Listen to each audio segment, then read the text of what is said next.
Арбаңыздар, ат сүйүүчүлөр, жалпыңыздарга Талас жергесинен салам айтабыз. Бүгүн Райкан Алканов ат майданында улуттук оюндар боюнча улуу жеңиш майрамынын урматына арналган мелдештер өтүп жаткан кези баса белгилеп айтып кетүүчү нерсе, бүгүн ат чабышка 5 автоунаа коюлуп жаткан учуру. Бул мелдешке Казакстандан дагы күлүктөр келип катышуусу күтүлүүдө.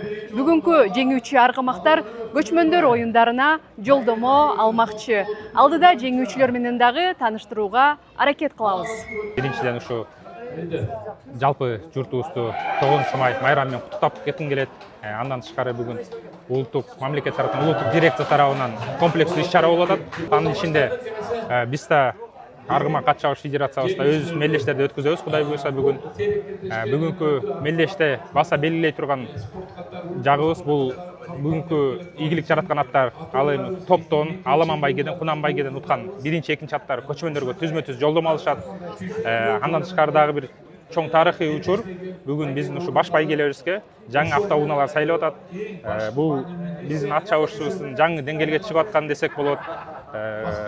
Дагы чоң маанилүү нерсе, биздин казак боордош туугандарыбыз да келди, башка теги бир 10го жакын ат келди. Бүгүн чоң тарыхый кармаштардын бири болот деп туруп, Кудай буйруса.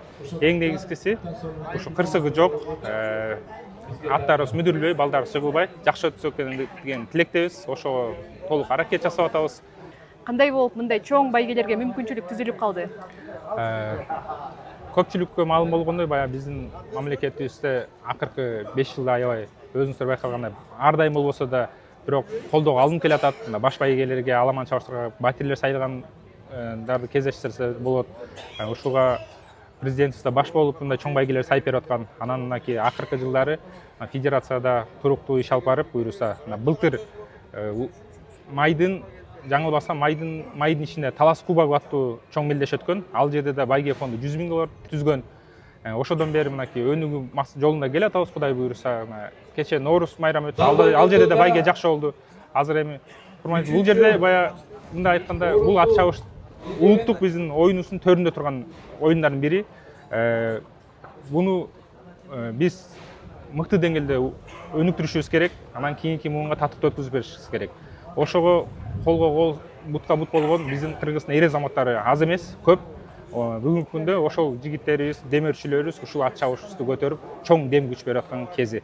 Кудай буйруса, биз ойлойбуз, мындан да чоң колдоого татыктуу улуттук оюнубуз, Кудай буйруса, мындан да чоң деңгээлге чыгарабыз деген чоң үмүттөрүбүз бар. Рахмат, анда мелдешти жакшы өткөрүп алыңыздар. Рахмат, чоң рахмат.